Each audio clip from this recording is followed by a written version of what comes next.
오늘은 베드로를 변화시킨 세 가지 불체험이라는 제목으로 여러분에게 함께 이 둘째 날 성에 은혜 받기를 원합니다. 영국의 유명한 문학가인 C.S. 루이스라는 사람의 말을 들어보셨지요? 이 사람이 한 번은 대학에서 기독교 강연을 마쳤습니다. 아주 감동 있게 강연을 마치고 이제 나오는데 한 대학생이 그 C.S. 루이스 선생을 붙잡고 말합니다. 선생님이 말씀하신 대로 과연 하나님이 살아계신다면 왜 이 세상에 이렇게 고통의 문제가 많습니까? 하나님이 살아계시다면 왜 이렇게 고통이 이 세상에 많습니까? 그렇게 물으니까 C.S. 루이스가 이 대학생에게 대답을 했습니다. 여복의 젊은이, 내 말을 들어보게나. 고통이 있어도 이렇게 인간들이 교만한데 만약에 고통이 없다면 인간이 얼마나 더 교만할까? 인생에 있는 고통이란 건 하나님의 음성을 듣지 못하고 기머거리가 된 인생들에게 말씀하시는 하나님의 확성기랍니다. 그렇게 이야기를 했다고 합니다.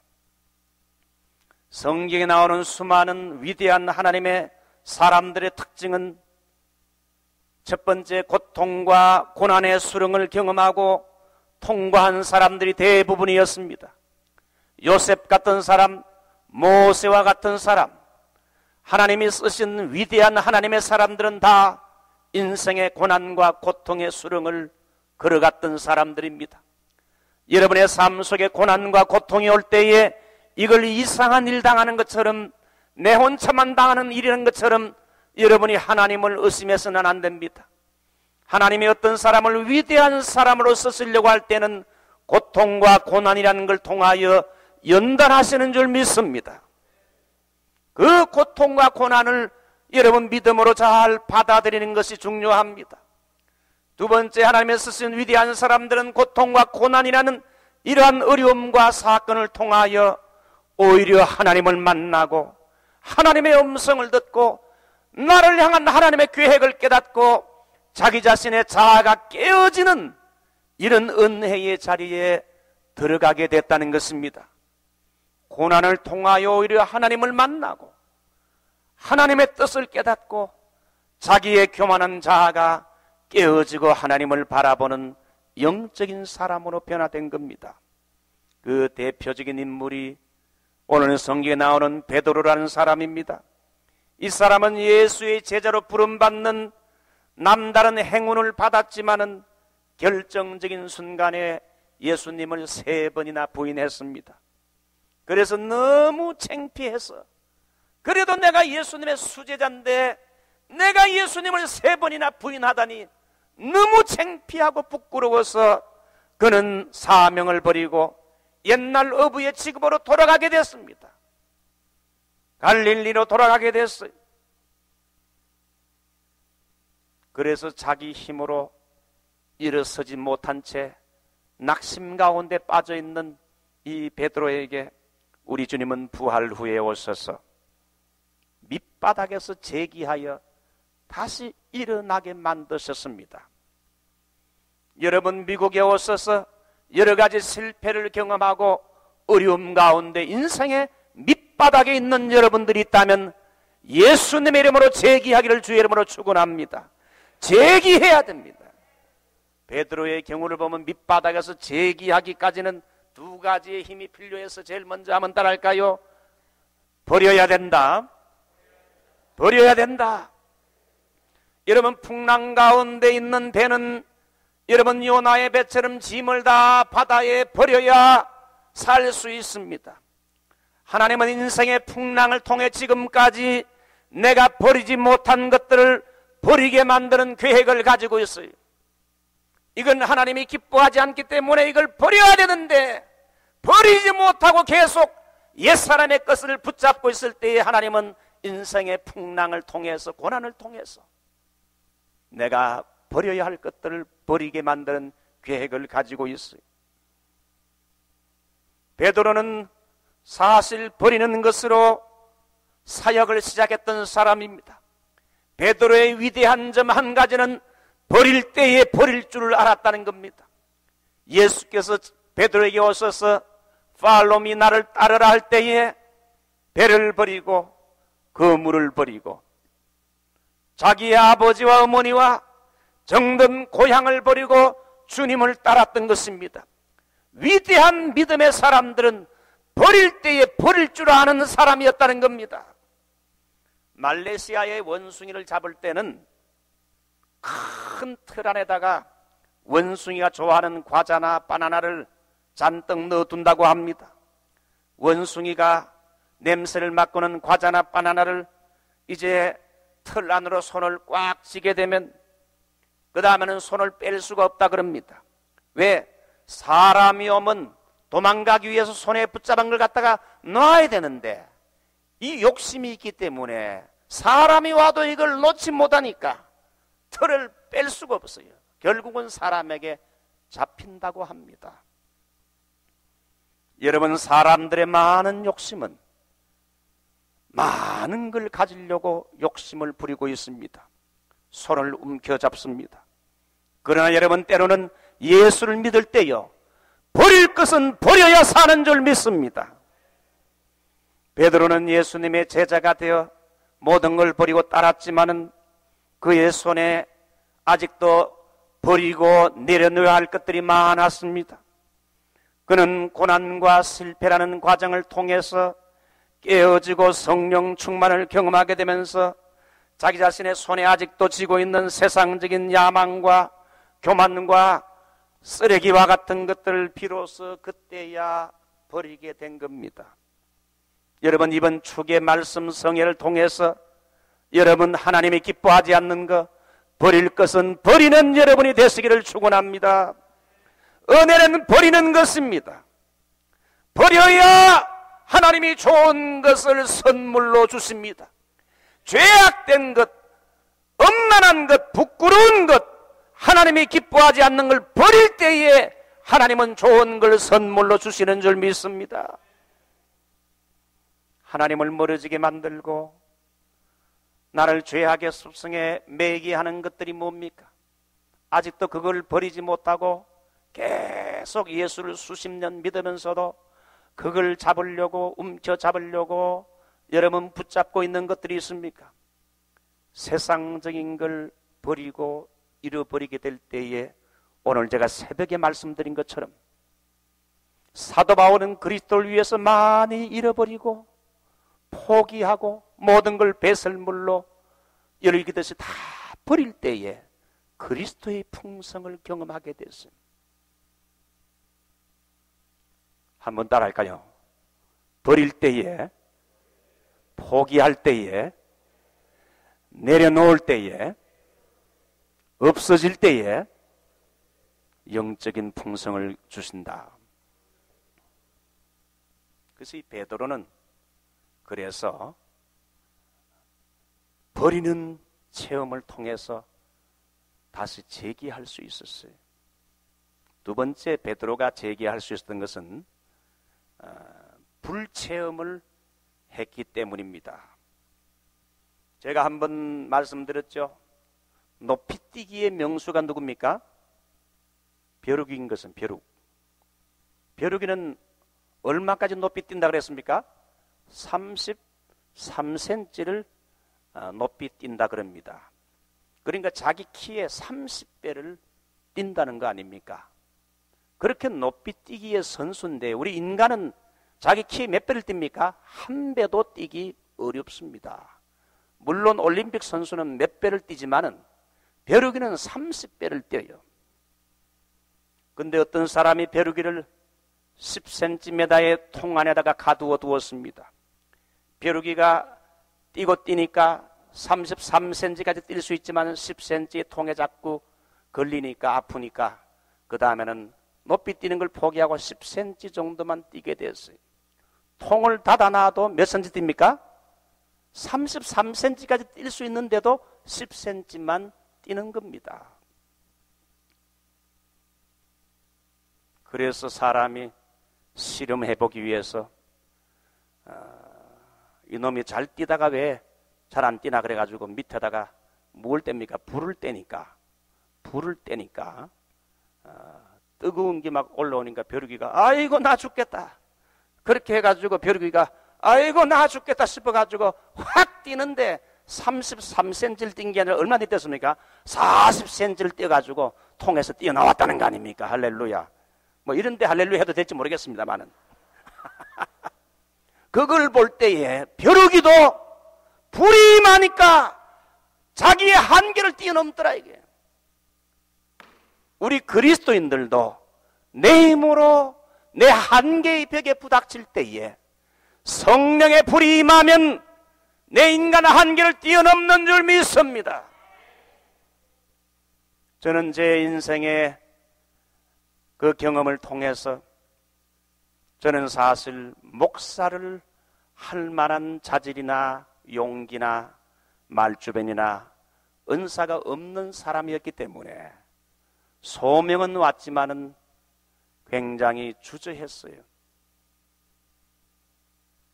그런데 하나님께서 저에게 성령으로 찾아오시면서 벼룩이처럼 내 인간 한계를 뛰어넘어서 주님의 일을 할 수 있도록 도와주셨어요. 할렐루야. 여러분 신앙생활에도 불이 필요한 줄 믿습니다. 많은 사람들에게 예수를 믿지만 이 성령의 불이 여러분 심령 속에 꺼져 있는 사람들이 많다 이거예요. 이번 집회는 성령의 불을 붙이는 여러분이 되시기를 바랍니다. 저는 과거에 얌전하고 조용하고 부끄러움을 많이 타는 사람이었습니다. 말도 제대로 못하는 사람이었습니다. 청년 시절 소심하고 약하디 약한 저에게 하나님의 불이 저에게 임하면서 저의 인생이, 저의 성격이 점차 달라지게 됐어요. 얌전하던 성격도 달라지고 말을 더듬고 부끄러움을 타던 사람이 사람들 앞에 말 한마디 못하는 사람이 담대해지고 귀신 들린 사람들에게 귀신을 대적에 내쫓게 되고 설교하게 되면 때로는 입술에서 거북선에서 불이 나오는 것처럼 여러분 불이 나오는 것 같은 기분을 느끼게 됐어요. 하나님의 일이란 건 내 힘으로 하는 게 아니구나. 하나님의 은혜의 불이 내게 임해가지고 하나님의 은혜의 불이 나오게 될 때 설교도 내 말로 하고 내 열정으로 하는 게 아니라 성령의 불로 설교하는 것이구나. 여러분 그 설교자들이 성령으로 설교하면요 자기 자신도 마치 이순신 거북선에 무엇이 나갑니까? 불이 확 나가듯이 불이 나가는 걸 느껴요. 그러면서 저는 어느 때부터 하나님의 일에는 거룩한 불이 필요하구나. 불이 중요하구나. 그래서 거룩한 불을 사모하게 됐어요. 이 설교 강단에 올라올 적에는 항상 두렵고 떨림이 있어요. 하나님, 내 인간은 감추시고 하나님의 거룩한 불로 나에게 임하셔서 성령님 You first 먼저 가셔서 오늘도 저를 통하여 말씀하시옵소서. 여러분 히브리어로 사람은 불과 발음이 비슷합니다. 사람은 히브리어로 이시라 그러고 불이란 건 에시라 그럽니다. 그래서 사람은 불과 밀접한 관계가 있어요. 사람에게는 거룩한 불이 있어야 되는데 그래야 하나님의 사람이 돼요. 거룩한 불이 들어와야 하나님의 사람이 돼요. 육은 육이고 영은 영이라. 육의 사람에게 하나님의 거룩한 불이 임해야 돼요.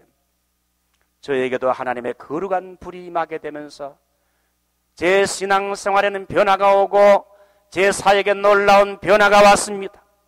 이번 이 말씀 집회에 말씀의 불이 여러분에게 임하시기를 주의 이름으로 축원합니다.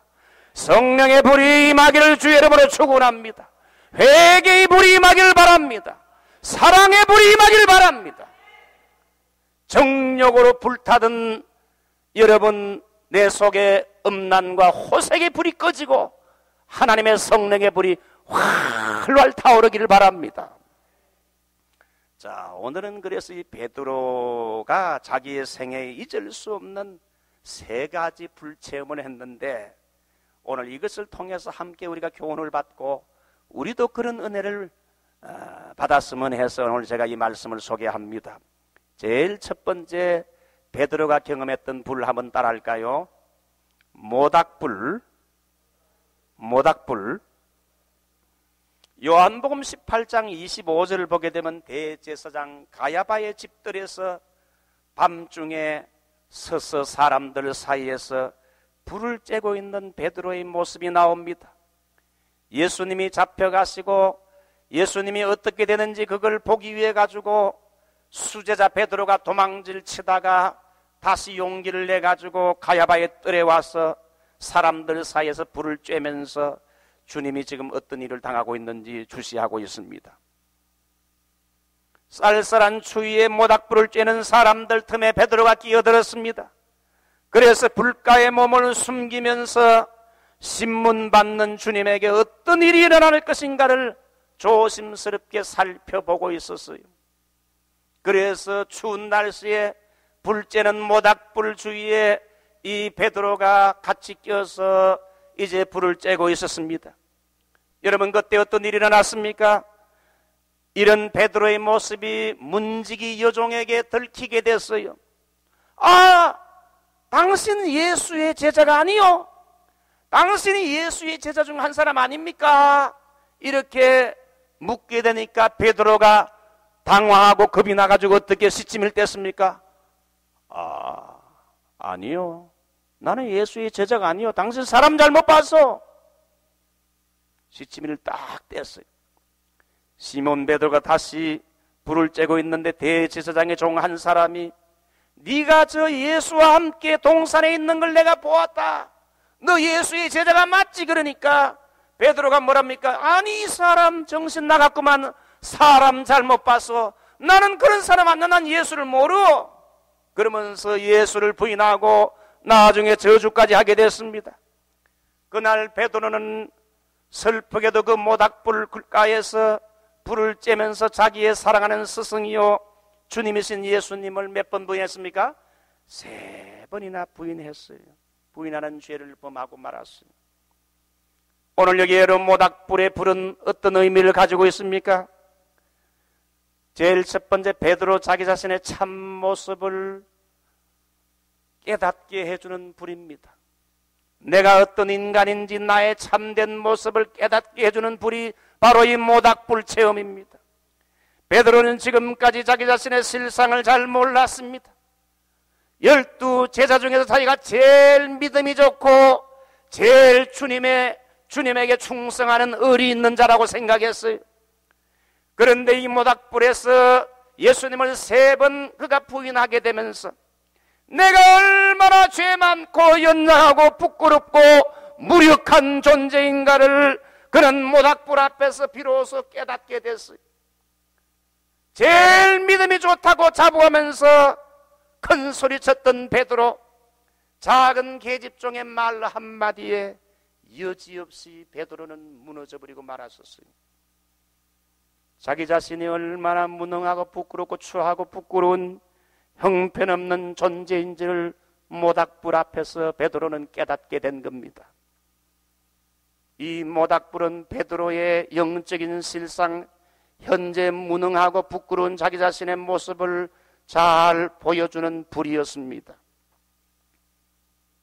두 번째, 이 모닥불은 자기 자신의 교만과 자만이 깨어지도록 회개를 유발시킨 불이었습니다. 베드로는 자기 자신에 대해서 호언장담했던 사람입니다. 주님이 곧 죽게 될 것이라면서 너희들이 다 나를 버릴 것이라 말하자 베드로는 그 말을 듣는 순간 주님, 무슨 뚱딴지 같은 말씀을 하십니까? 나 여기 베드로가 의리파가 있지 않습니까? 다른 사람은 다 버릴지라도 도마, 안드레 이런 멍텅구리 같은 이놈들은 다 예수님을 버려도 나 베드로는 절대 버리지 않고 주님 죽는 데까지 갑니다.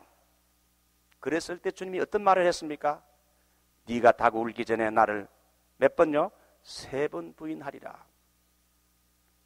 그러자 주님 웬 섭섭한 말씀을 하십니까? 속으로 사람 잘못 보셨습니다. 나 베드로 그런 인간이 아닙니다. 그러나 몇 시간이 못되어 베드로는 예수님을 버리고 도망했습니다. 예수님 잡힐 때 자기도 도망했어요. 모닥불 앞에서 작은 계집종 소녀에게 3번이나 예수님 부인했어요. 그래서 그는 예수님의 말씀을 보게 되면 예수님을 부인할 때 예수님의 눈과 베드로의 눈이 마주쳤다 그랬어요. 닭 울기 전에 네가 나를 3번 부인하리라는 예수님의 말씀이 생각나서 그는 밖에 나가 심히 통곡하며 가슴을 치면서 자기의 이 무능하고 못난 자기 자신을 가슴을 치면서 애통하며 회개했다는 거예요. 이 불은 베드로의 교만을 깨뜨리고 베드로의 못난 자아를 깨뜨리는 회개시킨 불이 올시다. 사랑하는 성도 여러분, 때로는 하나님이 우리에게 시련을 허락하십니다. 때로는 실수와 실패도 하나님이 허락해 주십니다. 슬픔과 눈물과 아픔도 우리 인생에 경험하게 합니다. 하나님은 그것을 통해서 우리의 교만한 자아를 깨뜨리고 내 힘으로는 안 되는구나, 나는 참으로 연약한 존재구나, 그래서 하나님이 실수도 실패도 허락하시는 것입니다. 헨리 나우에니스 책에 나오는 중세 수도사 이야기를 저는 좋아합니다. 한번 제가 주일날 말씀한 적이 있을 것입니다. 한 노련하고 존경받는 수도사 한 사람이 젊은 수도사를 교육시키는데 아직도 시금방지고 교만한 구석이 있는 신참 수도사에게 교훈을 주기 위해서 흙을 만지자 그러면서 이야기를 하기 시작합니다. 아주 딱딱한 흙을 만지면서 젊은 수도사에게 여보게 이 딱딱한 흙 여기다 하면 물을 부어보게. 젊은 수도사는 물을 부었습니다. 흙에 물이 너무 딱딱해가지고 물이 스며들지 못하고 옆으로 흘러내립니다. 그때 수도사는 말하기를 이 딱딱한 흙이라는 건 물을 잘 받지 못하는 법이지, 그러면서 망치를 갖다가 주워가지고 망치로 딱딱한 흙을 계속 두드려서 부수기 시작했습니다. 이제 딱딱한 흙덩어리가 깨어지게 됐어요. 그런 후에 수도사에게 물을 다시 부어보라고 했어요. 물을 부으니까 부서지고 부드러워진 흙에 물이 붙자 흙이 그 물을 빨아들이고 이제 응고하기 시작했어요. 이때 수도사는, 노련한 수도사는 웃으면서 말합니다. 여보게, 이제 여기에다가 씨를 심게 되면 틀림없이 꽃이 피고 열매를 맺지 않겠나? 우리 수도하는 사람들은 이것을 깨어짐의 영성이라 부르지. 한번 따라할까요? 깨어짐의 영성. 깨어짐의 영성. 깨어지지 않고 단단한 흙과 같은, 아직도 내가 살아 움직이고 설치고 교만하고 자만하고 내가 최고인 줄 알고 까불고 시금방 뜨는 이런 깨어지지 않는 사람을 통해서는 꽃이 피고 열매를 맺을 수 없다는 거예요. 하나님께서는 그 사람을 통해 열매를 맺기를 원하실 때에 먼저 그 사람을 망치로 그의 교만도 깨뜨리고 자만심도 깨뜨리고 이렇게 저렇게 깨뜨리고 부서뜨려서 깨어진 다음에 하나님이 성령을 부어서 그 사람을 통하여 큰 일을 쓰시는 줄 믿습니다. 모세의 경우가 그랬고요. 모세가 깨어지지 않자 하나님이 모세를 40년 동안 광야로 보내서 혈기 많은 그를 양처럼 온유하게 만들었어요. 다윗을 하나님이 깨뜨렸고 바울을 깨뜨렸고 위대한 하나님의 사람들은 하나님께서 그 사람을 쓰시기 위해 고난이라는 터널에 집어넣어가지고 깨뜨려서 썼어요. 여러분, 훌륭한 포도주가 만들어지려면 탐스러운 포도송이는 여러분 무참하게 짓밟혀야 됩니다.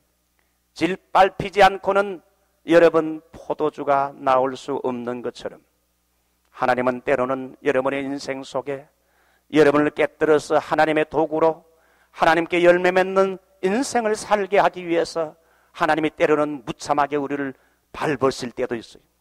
사업의 실패를 경험하고 목회의 실패를 경험하고 믿었던 사람에게 배신을 당하고 이런저런 어려운 인생의 고난의 터널로 우리를 갖다가 깨뜨린다 이게.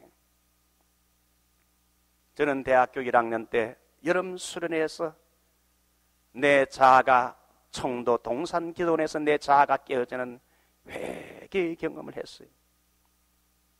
목사들로 자라서 18년 19년 동안 교회 생활하며 일주일에 3번씩 꼬박꼬박 교회 다니고 매일 가정 예배를 드렸지만은 저에게는 영의 문이 열리질 않았어요. 깨어지질 않았어요.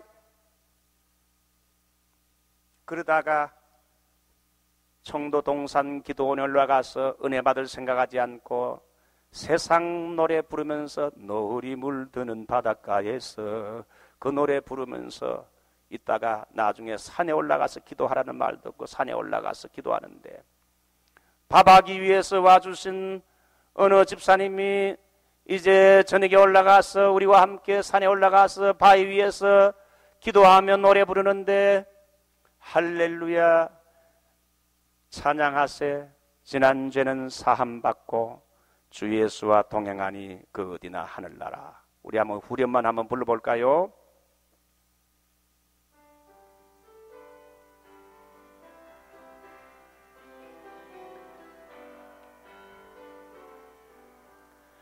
내 영혼이 은총 입어 중한 죄 짐 벗고 보니 슬픔 많은 이 세상도 천국으로 와하도다. 할렐루야 찬양하세 내 모든 죄 사함받고 주 예수와 동행하니 그디나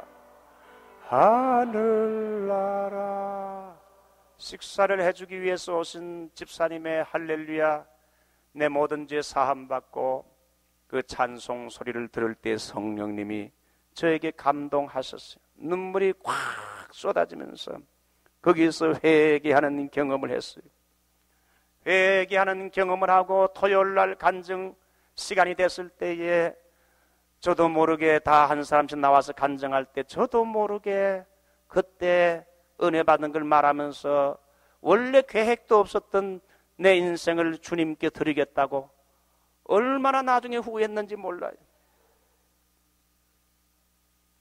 영화 한 프로 보고 오니까 와, 이 세상이 이리 좋은 걸 내가 미쳤다고 목사가 되겠다고 말은 해놨으니까 주워서 담을 수도 없고. 여러분 말 조심하셔야 돼요. 함부로 목사 된다 말하면 안 돼요.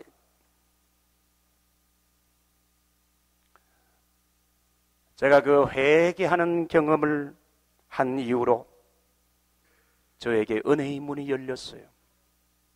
새로운 깨어짐의 영성이 찾아오게 됐어요. 예배는 지루한 것이 아니라 견디는 것이 아니라 은혜의 시간이 됐고 설교 들을 때는 눈물로 콧물 흘리면서 1년 동안 감격 가운데 노트를 적으면서 설교를 듣게 됐고 찬송할 때는 내 구원의 간증을 찬양하는 시간이 됐고 그렇게 기도하는 것이 좋아지게 됐어. 내 자신이 한번 죄악으로 된 것을 깨어지게 되면서 새로운 영성이 나에게 찾아왔어요.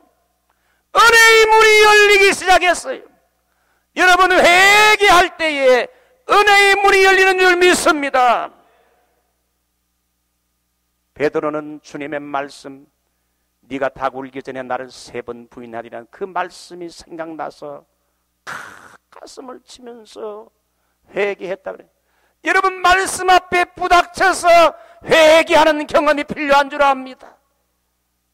이기적인 나, 교만한 나, 나를 철저히 깨뜨리는 나를 죽이는 회개의 눈물을 흘리시기 바랍니다. 여러분, 언제 회개의 눈물을 언제도 회개의 눈물을 흘린 적이 있어요? 눈물이 다 말라버렸습니까? 기드온의 군사는 자기 자신이 가진 항아리를 깨뜨릴 때 미디안과 싸움에서 승리하게 됐고, 마리아의 옥합은 깨뜨려질 때에 향유가 온 방 안에 진동하고, 여러분, 어린아이의 소년의 오병이어는 주님의 손에서 여러분이 부서지고 여러분 깨어지게 될 때에, 찢겨질 때에 5,000명을 먹이고 12광줄이 남기는 기적을 얻게 했어요. 우리 하나님의 은혜의 방법이 뭡니까? 내 있는 모습 그대로 가지고는 안 되고 나를 깨뜨려서 말씀을 통해 깨뜨리든지, 아니면 그래도 말씀을 통해 안 깨지게 되면 하나님이 인생의 환난과 시험이라는 걸 통해 가지고 깨뜨려요. 여러분, 말씀으로 깨어지길 원합니까? 아니면 환난과 시련을 통해 깨어지길 원합니까? 말씀으로 안 깨지니까 이놈은 이거 가지고는 안 되겠다 싶어서 때로는 하나님이 환난으로 치고 질병으로 치고 여러 가지 사업의 실패로 치고 해가지고 깨어지게 만든다 이게요. 야곱이가 안 깨지니까, 미꾸라지같이 빠져나가니까 하나님께서 야곱보다 한 수인 라반의 손에 붙여가지고 20년 동안 고생하면서 나중에 돌아오는 길에 또 자기 형을 통해가 400명의 부하들이 칼을 빼들고 자기를 죽이러 온다는 말 듣고는 그가 그 약복강에서 천사와 씨름하다가 환도포가 깨어진 거 아니에요. 깨어지게 될 때에 야곱은 거룩한 족장으로 변화된 거예요. 교만한 마음을 내버리고 예수께로 나옵니다. 여러분, 한국에서 미국에 오신 분들이 6개월, 1년 정도 되면 코가 다 빠져요. 한국에서 잘 나가던 사람들, 내노라 하던 사람들, 화려한 이력과 경력을 가졌던 사람들이 이민생활 1년 정도 하다 보게 되면 코가 다 빠져서 교만이 쑥 들어가고, 그래서 풀이 푹 주고 있을 때 그때 그 사람 전도하게 되면요, 이제 전도하여 교회 나오게 되면 교만한 마음을 내버리고 예수께로 나옵니다. 그래서 교회당에 나와서 은혜 받고요, 세례 받고 새로운 사람으로 변화되는 걸 저는 목회하면서 많이 경험했어요. 베드로의 첫 번째 경험은 모닥불 경험이 있었어요. 거기서 자기 자신이 깨어지는 경험을 했어요. 또 하나 더요, 따라할까요? 숯불 체험. 숯불 체험. 오늘 이 디베라 바닷가에서 베드로는 두 번째 불을 경험하는데 숯불 경험이요. 요한복음 21장 오늘 본문 보게 되면 예수님을 3번 부인한 모닥불 체험 이후로 베드로는 자기 자신이 심히 부끄럽고 낙심이 해서 내같이 미련하고 무능한 놈이 하나님의 일은 무슨 하나님의 일, 내가 돈 넘은 자격이 없지, 너무 낙심해가지고 모든 걸 다 사명을 버리고 포기하고 자기의 고향으로 돌아가 바닷가에서 고기를 잡고 있었습니다. 그때 부활의 주님은 베드로에게 찾아와서 배 오른편에 그물을 던지라 150세마리 큰 물고기를 잡게 하시고, 베드로의 인생이 과거를 향해 다시 역류하고 있을 때 부활의 주님은 베드로에게 찾아오셔서 바닷가에 뜨거운 숯불을 피워놓고는 그 위에 생선과 떡을 조촐하게 굽고 계셨어요. 생선 구워지는 냄새가 베드로의 코에 풍기게 됐어요. 주님은 베드로에게 이리 와서 먹어라, 베드로야 이리 와서 먹어라. 숯불을 구워놓고 숯불의 향연에 실패한 낙심한 베드로를 초청했어요. 여기서 베드로는 제 두 번째 불체험을 하게 됩니다. 바로 그것이 숯불 체험입니다. 이 숯불의 체험은 위로와 사랑의 불입니다. 주님은 허물 많은 베드로에게 찾아와서 야 베드로야, 너 어쩌면 네가 그럴 수가 있느냐? 내가 너를 수제자로 삼았는데 네가 날 부인하다니 배신하다니 정말 실망했다 그러면서 과거의 실수와 실패를 탓하지 않았어요. 오히려 다정한 음성으로 베드로에게 찾아와서 빨갛게 핀 숯불의 식탁에 초청해서 베드로야 이리 와서 이거 먹어라. 너무나 정말 따뜻하고 다정한 목소리로 베드로를 숯불에 초청하는 거예요. 베드로는 주님께 볼 면목도 없는데 주님이 먼저 멀리까지 찾아와서 사랑의 식탁을 베풀고는 베드로에게 초청한 겁니다. 책망 대신에 여기 와서 나하고 같이 먹자 그러면서 따뜻한 사랑을 베푼 겁니다. 여러분, 때로는 우리의 형제 자매들 가운데 지치고 피곤하고 신앙생활하다 낙심당하고 좌절 가운데 일어나 서지 못하는 사람도 있을 때 있어요. 그럴 때는 자기의 구역 식구를 찾아가서 여러분 식당으로 불러내든지 아니면 자기 집으로 초청하든지 음식을 만들어 놓고는 여러분 예수님처럼 식탁을 베풀면서 그들을 위로해야 될 줄 믿습니다. 오늘날 우리 주변에 여러분 베드로처럼 실망하고 낙심하고 상처당한 심령들, 버려진 사람들이 얼마나 많아요. 우리는 그들을 찾아가서 사랑의 식탁을 베풀면서 그들을 초청해서 다시 재기하게 만들어줘야 돼요. 주님의 식탁 앞에서 베드로는 주님의 사랑에 목이 메이도록 감격하게 됩니다. 내 같은 놈을 주님이 다시 찾아오시다니. 사랑의 식탁 앞에 그 마음이 녹아지며 감격의 눈물을 흘립니다. 여러분, 깡패 세계나 정치 세계, 비즈니스 세계에서는 한번 배신한 놈은 절대 안 쓰는 것이 여러분 비즈니스와 깡패 세계의 원칙이요. 베드로는 주님을 배신했지요. 그러나 주님은 다시 쓰지 않겠다 네 같은 놈 하지 않고 주님은 찾아와서 갈릴리까지 찾아와서 부활 후에 베드로에게 다시 재기할 수 있는 기회를 만들어 주신 거예요.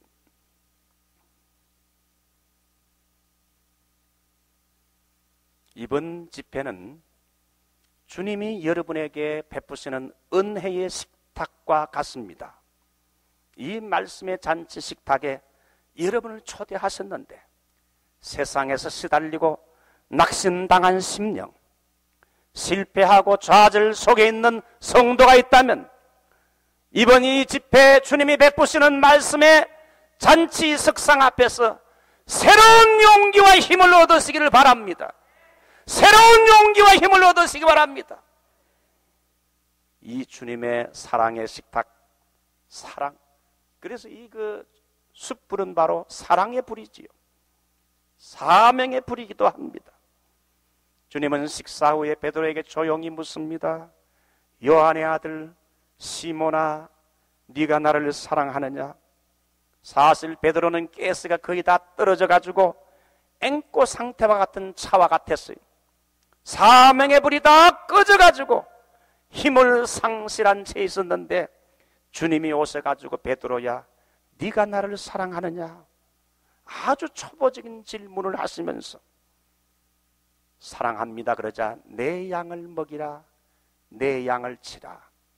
우리 주님은 사랑의 고백만 확인하시고는 네가 아무리 실패했다 할지라도 지금 주님을 향한 사랑의 마음이 조금이라도 있다면 다시 네가 재기하여 내 양을 먹이라, 내 양을 치라. 새로운 사명을 하나님이 일깨워 주었어요. 그래서 그날 아침 베드로는 주님의 숯불 식탁 앞에서 다시 일어날 수 있었어요.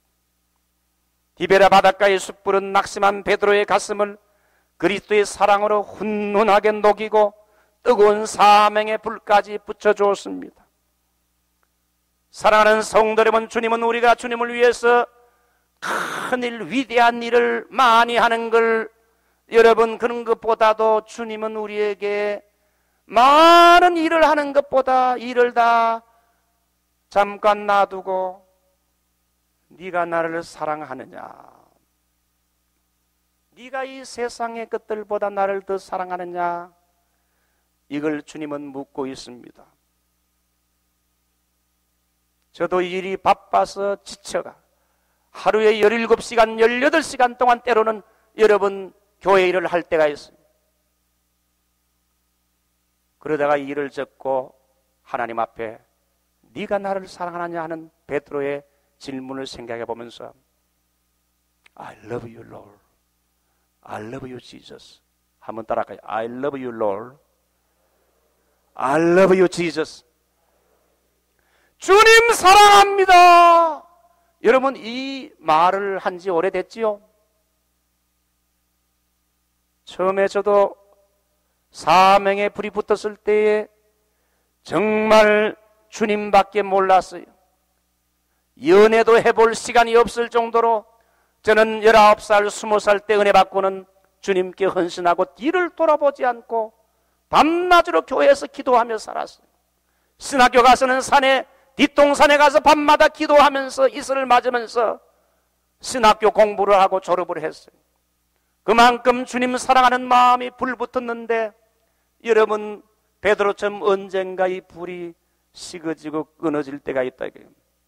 이번에 여러분이 이 집회에 여러분 사명의 불, 내 마음속에 은혜의 불, 사랑의 불이 식어진 것 다시 여러분 불을 붙이는 여러분이 되시기를 축원합니다. 사랑의 불이 붙기를 바랍니다. 그래서 이 베드로는 이 숯불 앞에 우리 주님의 놀라운 사랑에 감격하고 눈물을 흘리면서 다시 사명을 위하여 새로운 결심하게 됐어요. 예수를 믿기 시작한 한 부부가 하나님의 사랑을 깊이 깨닫고는 가장 가까운 친구를 전도하려고 했는데 그 친구는 하나님의 사랑을 이해할 수 없다 그러면서 친구가 교회 나가자 그래도 교회 나가기를 거부했습니다. 그러던 어느 날 하루는 두 친구 가족들이 강가에 놀러 가게 됐는데 어른들이 점심을 준비하는 사이에 아이들이 강물 얕은 곳에서 물장구를 치고 놀았는데 갑자기 아이의 비명소리가 들리는 거예요. 한 아이가 공을 잡으려고 쫓아가다 깊은 곳에서 허우적거리게 된 겁니다. 그때 예수 믿는 사람이 그걸 보고는 물속으로 빨리 뛰어들어가서 친구의 아이를 건져내고 자신은 급한 물살에 헤어나오지 못하게 됐어요. 자기 아들을 살리고 죽은 친구의 시신을 붙잡고 울면서 장례식 때 그 유가족들을 뭐라고 위로할 수 없는 거예요.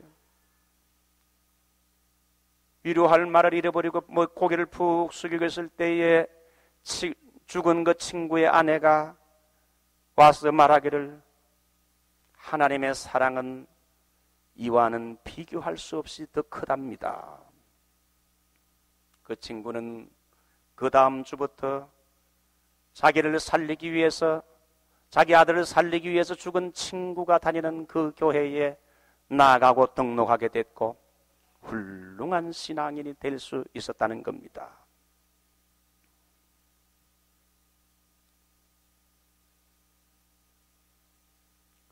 저는 참 하나님의 사랑을 많이 받은 목사 중에 한 사람이라 생각을 합니다. 저는 26살의 나이에 목사가 되어서 경기도 양주군 회암리 회천면에서 천보 제일교회를 군인들과 농촌교인들을 대상으로 목회를 시작했습니다. 순박한 농촌교인들과 군인 가족들 너무나 이 사랑을 받으면서 행복한 목회를 하게 됐어요. 그래서 하나님이 허락하면 내가 이 군대 평생을 말뚝박아야 되겠다 그렇게 생각하던 차에 주말에 미국에서 나온 어떤 전회와 선보게 돼가지고 제 인생이 바뀌게 됐어요. 그래서 이 미국으로 오게 됐어요. 미국 와서 나성 서북교회, 바로 이 교회에 첫 발을 디디고 부목사를 한 뒤에 오렌지 카운티 웨스트민스터 장로교회와 사우스베이 빛과 소금교회에서 목회를 했습니다. 제가 청빙받아 간 곳들은 대체로 교인들이 50명 이하 모이는 개척교회 수준의 교회들이었지만은 하나님은 부족한 저를 축복해 주셔서 가는 곳마다 교회가 부흥되고 교인들이 늘어나기 시작했어요. 저는 나성 서북교로 오기 전에 사우스베이에서 저의 마지막 인생을 보낼 계획을 가지고 있었습니다. 21년 동안 심혈을 기울여 목회한 교회는 팔로스버디에서 바로 밑에 큰 교회당을 구입하고 교인들이 수백 명 모이고 목회 안정권에 접어들었고 사우스베이라는 환경은 살기도 참 편안하고 좋았어요. 하나님의 계획은 제 생각과 다른지 하나님이 저를 강권적으로 떠밀어 가지고 이 나성으로 하나님이 몰아넣었습니다. 수백 명의 교인들이 가지 못하도록 사인을 하고 해서 돌렸지만은 올 수 없는 환경 속에서 하나님께서 강권적으로 저를 이 로스앤젤레스로 떠밀어 가지고 오게 됐어요. 한 번은 저하고 탁구 치는 친구 목사가 나성 서북교회 주일 예배를 마치고 주보를 들고 와서는 너 이거 헌금 통계 한번 보라면서 너 서북교회 가게 되면 생활비도 못 받고 굶어 죽는다. 네가 왜 안정된 교회를 떠나려고 하느냐. 양해하고 들으시기 바랍니다. 한 번쯤 얘기합니다. 하나님은 미국 와서 처음에 발디딘 이 나성 서북교회로 떠밀다시피 해서 온 것도 지금 생각하니 하나님의 섭리였다고 생각해요. 편안하고 안정된 환경보다 열심히 뛰어야 할 곳으로 하나님이 저를 보내서 이것도 생각하니 하나님의 놀라운 사랑이구나. 저는 여러분을 하나님의 섭리 가운데 이 서북교회에서 만났습니다. 우리가 피차 계획도 없었던 만남 아닙니까? 이제 이곳에 와서 마지막 하는 목회인데 저는 생각합니다. 정말 사람 눈치 안 보고 목회하는 목회하고 싶어요. 사람 눈치 안 보고 목회하는 목회 정말 해보고 싶다. 하루라도. 저는 저 나름대로 나성 서북교회에 와서 미래에 대한 교회 그림을 그리고 있습니다. 우리 김성건 목사님은 제가 미국 와서 초창기 시절부터 저를 많이 사랑해 주시고 목사님과 대화를 나누게 되면 제가 깨닫지 못하는 아주 깊고 심오한 진리를 제가 대화를 나눌 때마다 제가 참 깨닫게 돼요. 제가 이 나성 서북교회로 와서 미래에 대한 교회 그림을 그리는데 많이 있겠지만 크게 두 가지. 제일 먼저는 완맨 비전입니다. 완맨 비전. 완맨 비전이 뭔가 하면 한 사람에게 one person, 한 인격에 내 인생의 모든 걸 거는 겁니다. 한 사람에게 말씀, 사랑, 열정, 그 모든 걸 한 사람에게 붓겠다는 겁니다. 수천, 수백 명도 좋지만은 우리 나성 서북에 찾아오는 한 사람 절대 놓치지 말고 그 이민 생활에 지치고 피곤한 한 영혼에게 내 모든 걸 쏟아붓고 바치는 이 완맨 비전의 이 비전을 가지고 목회해야 되겠다. 제가 이번에 결심을 하게 됐어요. 여러분 너무 수에 조급하게 생각하지 말기 바랍니다. 어차피 수는 한계가 있어요. 많으면 어떻고 적으면 어떻습니까? 정말 주님을 사랑하는 마음으로 똘똘 뭉친 우리 나성 서북교회가 되기를 바랍니다. 수란 건 때가 되면 필요한 만큼 채워주는 거예요. 많이 모여도 싸움 딱질하는 교회들이 얼마나 많아요. 적은 수라도 하나님 말씀대로 사랑하고 말씀대로 순종하고 서로 사랑하는 교회가 좋은 교회인 줄 믿습니다. 목사에게는 행복한 목회가 되고 성도 여러분에게는 행복한 교회 생활이 되기를 바랍니다. 여러분이 나성 서북에 와서 행복한 교회 생활하십시오. 저도 소신껏 사람 눈치 안 보고 행복한 목회를 하고 싶어요. 마지막 피날레를 아름답게 장식하고 싶어요.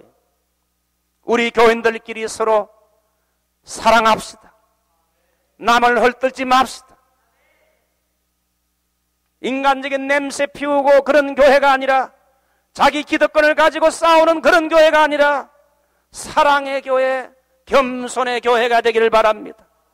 피곤하고 지친 상처 입은 심령들이 오게 되면 베드로처럼 주님의 사랑을 느끼고 감격하게 되는 그런 숯불 하나님의 사랑이 피는 숯불과 같은 교회가 되어야 된다. 이제 간단하게 말씀드리고 말씀을 맺겠습니다.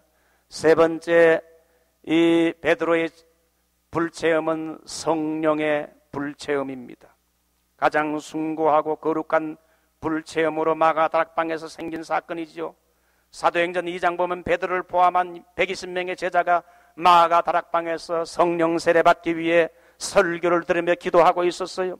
사도행전 2장 2절 보면 홀련히 하늘로부터 급하고 강한 바람 같은 소리가 저희 앉은 온 집에 가득하며 불의 혀같이 갈라지는 것이 저희에게 보여 각 사람 위에 임하였더니, 여기 보면 사도행전 2장 보면 불체험의 특별한 특징이 세 가지가, 제일 먼저는 저희 앉은 온 집에 하나님의 불이 임했다 그랬어요. 유대인들은 대체로 기도할 때는 서서 기도합니다.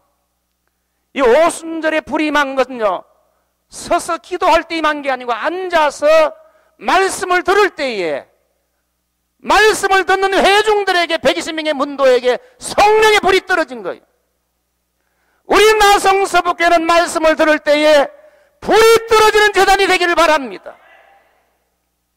120명의 문도가 설교를 들을 때 성령이 임했습니다. 성령의 역사는 기도할 때도 강력하게 역사하지만 말씀 들을 때의 성령은 가장 강력하게 역사해요. 말씀을 들을 때 사람의 인간을 변화시키고 상한 심령 위로하고 병든 자를 고치고 하나님이 돌 같은 사람을 깬다 이거예요. 말씀을 들을 때에 강한 성령의 능력이 불같이 우리 교회에 임하게 되면, 여러분 말씀을 들을 때 그래서요 불을 받아야 돼요. 두 번째는 급하고 강한 바람 같은 소리가 사람들의 귀에 다 들렸다 그래서 회오리 바람처럼 휙 하는 이 바람이 사람의 귀에 들릴 정도로 성령님이 태풍처럼 몰아온 겁니다. 우리 교회도 인간이 모인 인간 소리가 나는 그런 집단이 아니라, 세속적인 집단이 아니라, 교회에 오게 되면 인간 소리 다 집어치우고 하나님의 말씀이 외쳐지고 성령이 회오리같이 역사하는 성령의 바람만 불어오기를 바랍니다. 바람이 불어야 배가 가지 않습니까? 성령의 바람이 불어야 교회라는 배가 가게 됩니다. 세 번째, 불의 혀같이 갈라지는 것이 각 사람에게 눈에 보였다 그랬어요. 거룩한 불이 실제로 사람 눈에 보였다는 겁니다. 여러분, 우리의 이 교회도, 우리의 예배도 찬양할 때, 설교를 들 때, 예배 때에 이 하나님의 불이 우리 눈에 보일 정도로 역사하는 그런 제단이 되기를 바랍니다. 할렐루야! 베드로는 이 성령의 불길이 덮치는 현장에서 능력으로 충만을 받게 됐어요. 이 불이 맞아 베드로 달라지게 됐어요. 일개의 계집종 앞에 급정이가 되어 주님을 부인하던 베드로가 이제는 소리를 높이는데 사람들을 두려워하지 않고 과거보다 이제는 설교가 확 바뀌게 됐어요. 여러분, 성령 받으면 설교가 확 바뀌어요. 사람의 눈치를 보던 설교에서 사람을 두려워하지 않는 설교로, 담대한 설교로 바뀌게 됩니다. 사람의 심령을 뒤집어 놓는 설교로 바뀌게 돼. 수천 명의 사람이 베드로의 설교를 듣고는 회개하게 됐어요. 그 후로 베드로는 위대한 전도자, 설교자가 됐어요. 불은 몇 가지 특징이 있죠. 이거 하고 마치겠습니다. 제일 먼저 불은 태웁니다. 냄새나는 쓰레기 같은 것을 없애는 길은 불로 태워버리는 겁니다. 우리 안에 예수를 믿지만 인간적인 냄새나고 더럽고 추하고 부끄러운 쓰레기와 같은 것들이 아직도 우리 안에는 너절하게 많이 있다. 이걸 어떻게 태울 수 있어요? 내 노력과 힘으로 태울 수 없어요. 성령의 불이 임해야 될 줄 믿습니다. 정욕과 죄악에 물든 마음, 우리 한번 불러보죠. 후렴만. 정욕과 죄악에 붙은 마음을 성령의 불길로 태우사 정결케 하소서, 태우소서, 깨끗게 하여 주옵소서. 우리 성가대만 불러보지요.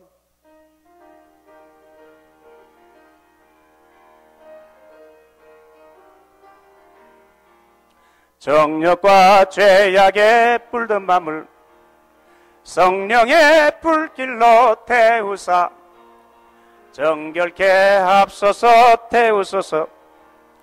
깨끗게 하여 주옵소서.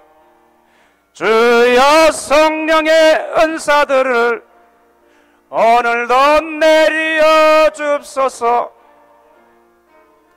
뜨거운 불길로서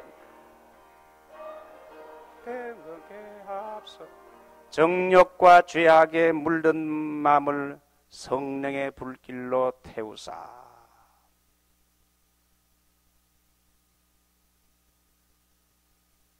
하나님, 내 안에 그 없어져야 할 것, 태워야 할 것, 이번 집회 말씀의 불로, 성령의 불로 태워주셔서 육의 인간이 영의 인간으로 바뀌어지게 하옵소서. 불이라는 건 두 번째 막강한 에너지를 공급합니다. 불의 힘으로 여러분 일하게 됩니다. 도자기를 구우려면 불이 필요하고 고기와 생선을 구우려면 불이 필요합니다. 신라면 하나 끓여 먹으려고 해도 불이 필요하지요. 하물며 능력 있고 힘 있는 신앙생활 하려면 하늘의 신령한 불이 필요합니다. 베드로는 이 하늘에 거룩한 불이 임하게 되자 전도의 능력, 설교의 능력, 기도의 능력, 사랑의 능력, 신유의 능력이 나타나서 가는 곳마다 수많은 사람을 변화시키고 회개시키고 수많은 사람을 전도하고 교회를 세우고 수많은 병자를 고치게 된 그 근본적인 이유가 그에게 성령의 불이 떨어지고 임하게 되면서 그는 정말 하나님을 위해서 여러분 일할 수 있는 이 능력자가 됐다 이겁니다. 오늘날 우리에게는 이론적인 지식이나 신학보다도 능력이 필요한 시대입니다. 몰라서 못하는 것이 아니라 능력이 없어 못합니다. 능력이 없어서 새벽기도 제대로 못하고 능력이 없어서 전도 하나 제대로 불신자에게 못하고 능력이 없어가지고 형제 사랑도 제대로 하나 못합니다. 마음으로는 그렇게 해야지 하면서도 하려면 할 능력이 없어요. 그러므로 여러분 불이 필요합니다. 이 하나님의 사랑의 불, 성령의 불이 붙어서 우리도 이 베드로처럼 참으로 위대한 하나님의 일꾼이 되고 또 교회에 쓰임받는 성도가 되십시오. 우리 한번 머리 숙이십시다.